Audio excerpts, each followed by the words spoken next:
جو کچھ ہوا، جس قسم کے حملے اور آپریشن، زمان پارک کے اوپر حملے اور آپریشن، وہ تمام تر چیزیں آپ کے سامنے ہیں۔ پاکستان تحریک انصاف کے ہزاروں کی تعداد میں کارکنان اٹھا کر جیلوں کے اندر بند کر دیے گئے۔ گزشتہ تقریباً 3 برسوں سے پاکستان تحریک انصاف کی قیادت پر ظلم و ستم کے پہاڑ توڑ دیے گئے۔ ان کے جناب اہل خانہ کے ساتھ جو سلوک ہوا وہ بھی آپ کے سامنے ہے۔ اس کے ساتھ ساتھ ان کے گھروں کے اندر گھس کر چار دیواری کا جو تقدس پامال کیا گیا وہ بھی آپ کے سامنے ہے۔ جس طرح سے ان کے کاروبار تباہ کر دیے گئے وہ بھی آپ کے سامنے ہے۔ لیکن پاکستان تحریک انصاف کے کارکنان اور رہنما بڑی تعداد میں ایسے ہیں جو بالکل بھی ٹوٹنے کو تیار نہیں اور ڈٹ کر کھڑے ہوئے ہیں، اور وجہ ان کی یہ ہے کہ اس وقت ان کا کپتان، پاکستانی عوام کا، پاکستان کا عظیم ترین سپوت عمران خان اس وقت پاکستان میں آئین، قانون اور جمہوریت کی بحالی کے لیے ڈٹ کے کھڑا ہے۔ جو پیٹرن ہمیں نظر آتا ہے 70 اور 90 کی دہائی کے اندر، جب ذوالفقار علی بھٹو صاحب کی پیپلز پارٹی اور پاکستانی اسٹیبلشمنٹ آمنے سامنے تھی، آخر میں چل کر کیا ہوا؟ اس کے بعد پھر 90 کی دہائی کے اندر جب نواز شریف اور نون لیگ پاکستانی اسٹیبلشمنٹ کے آمنے سامنے تھی، آگے چل کر کیا ہوا؟ ہمیشہ سے ڈیل کر کے جلا وطنیاں اختیار کی گئیں، ڈیل کر کے حکومتیں حاصل کی گئیں، اور اس کے بعد ڈیل کر کے دوبارہ سے اقتدار میں آنے کے بعد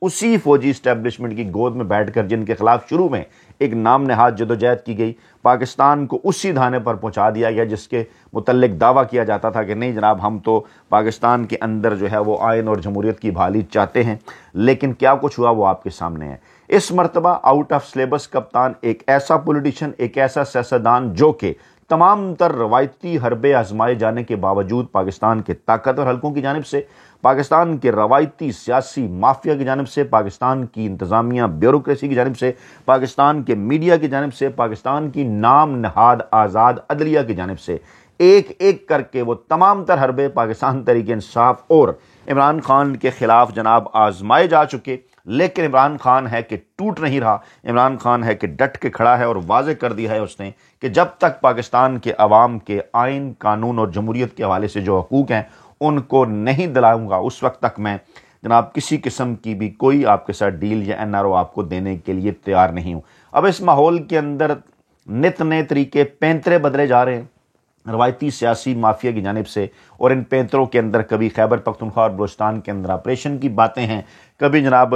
بیرونی دباؤ سے بچنے کے لیے جو ہے وہ منت ترلے ہیں امریکہ کے اور برطانیہ کے، اور کبھی جناب عدالتوں کے اندر اپنی مرضی کی تعیناتیاں ہیں، اور کبھی جناب روایتی سیاسی جماعتوں کو ہلہ شیری ہے، اور کبھی پاکستان تحریک انصاف کو اندر سے توڑنے کی کوششیں ہیں۔ یہ تمام تر چیزیں ایک ایک کر کے ہوتی جا رہی ہیں ناکام، اور اب اس موقع کے اوپر کہ جب واضح طور پر نظر آ چکا ہے کہ زیادہ لمبا عرصہ تک اب عمران خان کو جیل کے اندر نہیں رکھا جا سکتا، خاص طور پر امریکہ کے اندر آنے والا انتہائی اہم ترین بل جو کہ سجسٹ کر رہا ہے پابندیاں پاکستان کی عسکری اور سیاسی قیادت کے اوپر، وہ قیادت جنہوں نے ناجائز طریقے سے عمران خان کو جیل کے اندر جو ہے وہ ڈال رکھا ہے، اور اس وقت جو ہے وہ ان کے حوالے سے امریکہ کے اندر آنے والا پابندیوں کا یہ بل بڑی ہی پریشانی کا باعث بن چکا ہے جناب پاکستان کی اس چنتخب حکومت کے لیے، ان کے ہینڈلرز کے لیے۔ اور اس دوران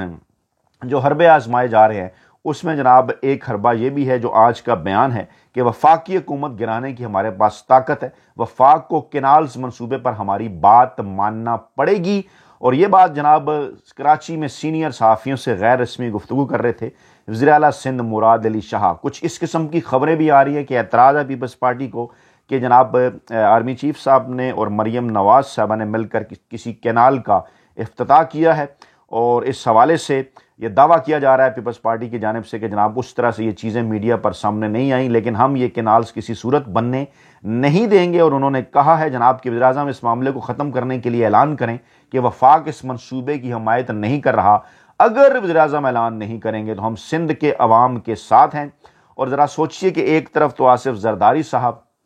تمام تر چیزیں ان کی موجودگی میں ہو رہی تھیں لیکن وہاں انہوں نے اعتراض نہیں کیا، لیکن پھر جب انہوں نے دیکھا کہ سندھ کے عوام کے لیے پاکستان تحریک انصاف جو ہے وہ آواز اٹھا رہی ہے سندھ کے عوام کے حقوق کے لیے، تو سب کو اس بات کا اندازہ ہے کہ اس سونامی کی لہریں جو کہ خیبر پختونخوا سے شروع ہوئیں، اس کے بعد پھر پنجاب میں آ کے ٹکرائیں، پنجاب پورا کے پورا جو ہے وہ سونامی والوں کا ہو گیا، اس کے بعد پھر اس کی لہریں کراچی کے ساحلوں سے جو ہے وہ ساحل سمندر تک جا پہنچی ہیں، اندرون سندھ تک پہنچ رہی ہیں اور بلوچستان تک جا پہنچی گوادر کے ساحلوں پر۔ تو نظر آنا شروع ہو گیا کہ روایتی سیاسی مافیا KPK میں عمران خان نے ختم کیا، پنجاب کے اندر ختم کیا، سندھ اور بلوچستان کے اندر بھی روایتی سیاسی مافیا ختم ہونے جا رہے ہیں. تو یہ جناب اس کے آگے بند باندھنے کے لیے دھاندلی کے طریقے اس قسم کی چیزیں استعمال کی گئیں، اور بظاہر لوگوں کی نظر شاید صرف خیبر پختونخوا اور پنجاب کے انتخابی نتائج پر تھی، لیکن سندھ اور بلوچستان میں بھی بڑا زبردست 8 فروری 2024 کے الیکشن کے اندر پاکستان تحریک انصاف نے پرفارم کیا تھا. وہاں بھی دھاندلی ہوئی، پاکستان تحریک انصاف کی نشستیں چھینی گئیں، لیکن اس طرح سے یہ چیزیں میڈیا پر نہیں آئیں. حفظ متقدم کے طور پر آصف زرداری صاحب نے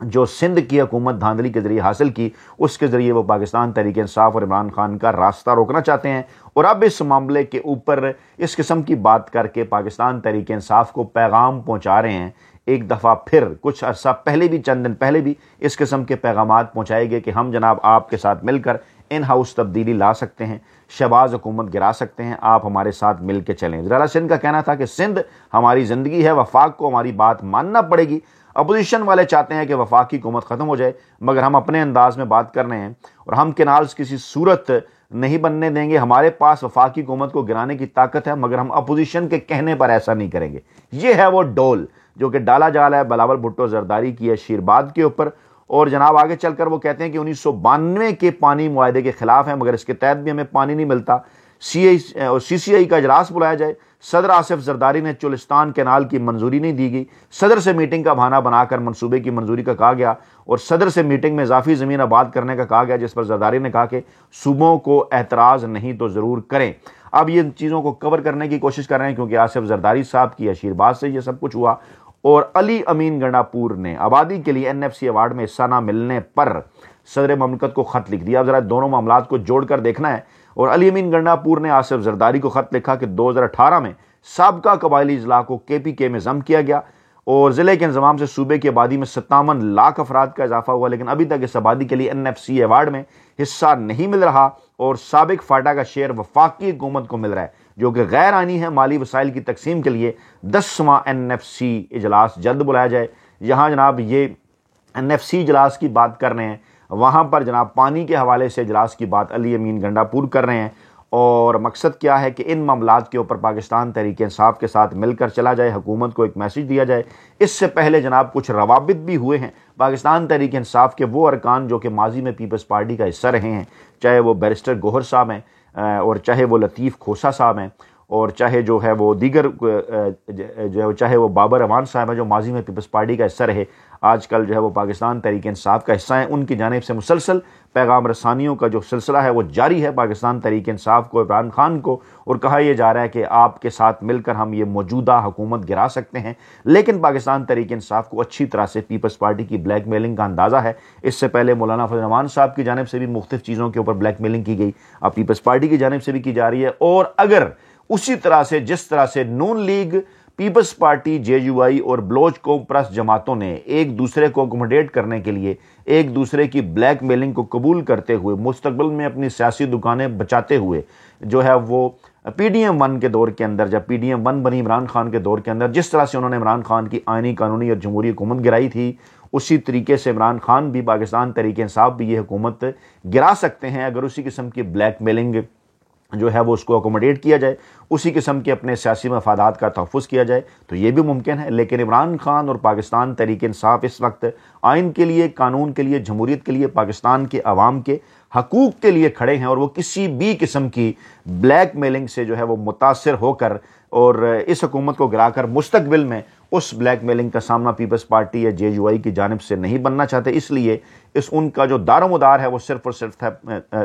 صرف ہے پاکستانی عوام کی حمایت کے اوپر. عمران خان کی جانب سے مسلسل پاکستان تحریک انصاف کی قیادت کو یہ کہا جا رہا ہے کہ جناب آپ ضرور اپوزیشن الائنس بنائیں ان سیاسی جماعتوں کے ساتھ مل کر جو کہ اس وقت حکومت کا حصہ نہیں ہے، لیکن بغیر ان کی کسی قسم کی بلیک میلنگ میں آئے، کیونکہ اگر وہ پاکستان کے آئین کے لیے، قانون کے لیے، جمہوریت کے لیے آپ کے ساتھ مل کر چلنا چاہتے ہیں تو آپ ضرور انہیں اپنے ساتھ چلائیں. لیکن ان کے مطمع نظر اگر مستقبل میں کسی قسم کی بلیک میلنگ ہے کہ اقتدار میں آنے کے بعد وہ پاکستان تحریک انصاف سے کسی قسم کا کوئی حصہ طلب کریں گے تو اس قسم کی باتیں انہیں پہلے سے ہی بتا دی جائیں. اس وقت جناب یہ ہے ماحول. اور عید سے پہلے جو آخری رابطہ ہوا، جو سامان عمران خان تک پہنچایا گیا، اسی سامان پہنچانے کے بہانے جو ہے وہ عمران خان تک پیپلز پارٹی کا اور موجودہ جو جو طاقتور حلقے ہیں ان کا یہ پیغام بھی پہنچایا گیا کہ اگر حکومت گرانے میں آپ انٹرسٹڈ ہیں عید کے بعد تو یقینی طور پر اس حوالے سے معاملات کو آگے بڑھایا جا سکتا ہے، لیکن اس کے پیچھے جو دیگر مقاصد ہے پیپلز پارٹی کے یا ان طاقتور حلقوں کے، ان مقاصد سے پاکستان تحریک انصاف اور عمران خان اچھی طرح سے آگاہ ہیں، اور جو ہی عمران خان سے ملاقات ہوتی ہے ان کی بہنوں کی ممکنہ طور پر، جو کہ عید کے دن یا عید سے بعد ہونی ہے، منگل کے دن خیر اس بات کی امید کی جا رہی ہے، اس دن عید کا دوسرا دن ہوگا ممکنہ طور پر، اس دن یا عید کے پہلے دن جو ملاقات ہونی ہے اس میں پاکستانی عوام کے نام عمران خان کا جو پیغام آنا ہے اسے انتہائی اہم قرار دیا جا رہا ہے، اور اس پیغام کا انتظار ہے پاکستانی قوم کو، جس کے بعد مستقبل کے حوالے سے تمام تر چیزیں مکمل طور پر کلیئر ہو جائیں گی۔ اپنا بہت خیال رکھیے گا، دعاؤں میں یاد رکھیے گا۔ نئی ویڈیو کے ساتھ جلد حاضر ہوں گے۔ اللہ نے